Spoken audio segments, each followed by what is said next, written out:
Gustavo, eu quero começar falando contigo aí. A questão da secretária do Tesouro lá dos Estados Unidos, Janet Yellen, disse que o risco de inflação é pequeno e, se acontecer, vai ser rapidamente controlado. Quais os riscos que você enxerga ali num possível aumento de inflação americana?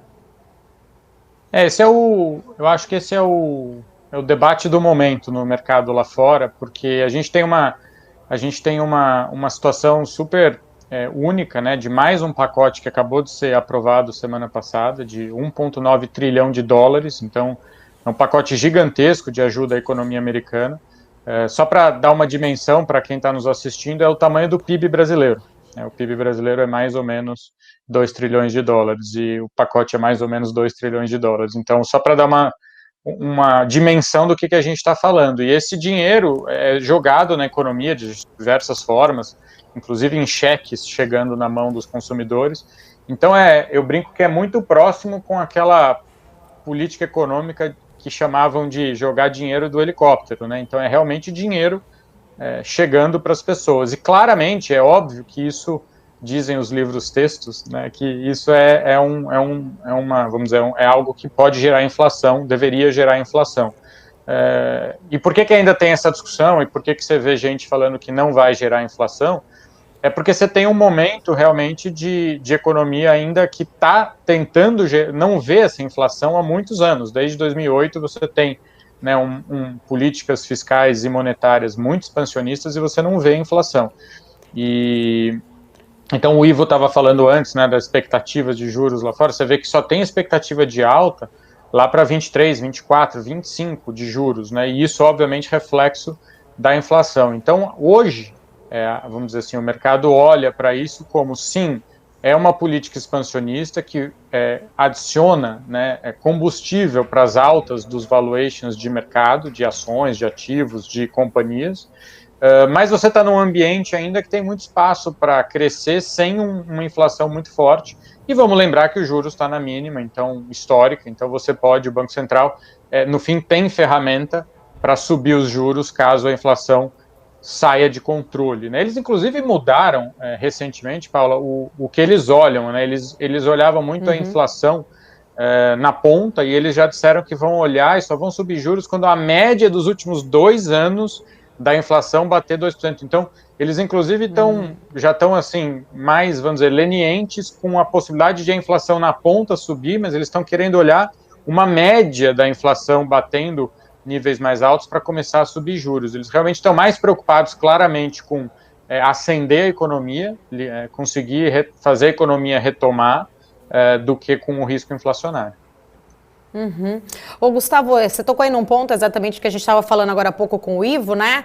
Sobre essa reunião do FONC aí dessa semana, e exatamente nesse ponto que você está falando aí da questão da taxa de juros por lá. Mas eu queria saber a sua opinião, eu perguntei isso para ele, mas gostaria também de saber a sua opinião como especialista também nesse assunto. Como que você vê, como que essa decisão lá do FONC, lá nos Estados Unidos, de manter a taxa de juros por lá, pode afetar os investimentos aqui no Brasil? Eu concordo com o Ivo, assim, o juros americano, ele é um balizador, né, vamos dizer assim, tentando falar de um jeito simples, quanto mais alto os juros americano está, né, mais rende o investimento, vamos dizer, sem risco lá.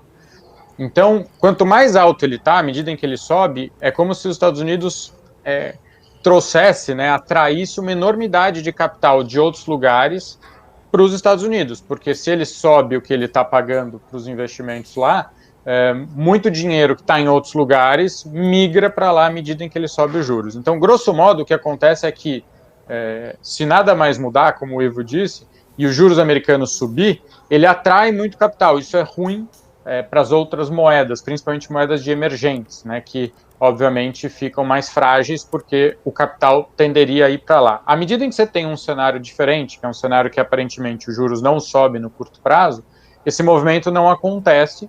Então também, tirando aqui efeitos domésticos específicos de cada país, mas no globo o que deveria acontecer ele não tem essa grande atração adicional de capital para os Estados Unidos, logo esse capital deveria ir para outras moedas, o que faria com que o dólar perdesse valor em relação às outras moedas. O que eu falo muito, e o Ivo tocou num ponto perto disso, assim, que eu gosto de falar, que Quando o cenário de juros nos Estados Unidos não é de subir, e aí o senso comum é, então é dólar fraco, isso não quer dizer versus todas as moedas, né?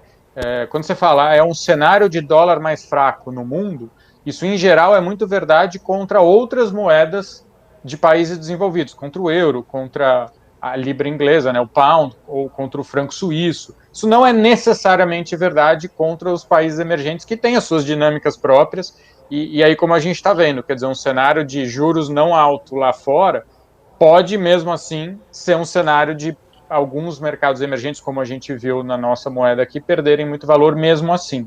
Então tem que só tomar um pouco de cuidado com isso, assim, de não também já pular de cabeça nessa conclusão de que se os juros lá fora não sobe, é um cenário de dólar em tese mais fraco versus outras moedas, mas isso necessariamente vale para o real, não é 100% linear essa relação, tem assuntos específicos do Brasil aqui. Né?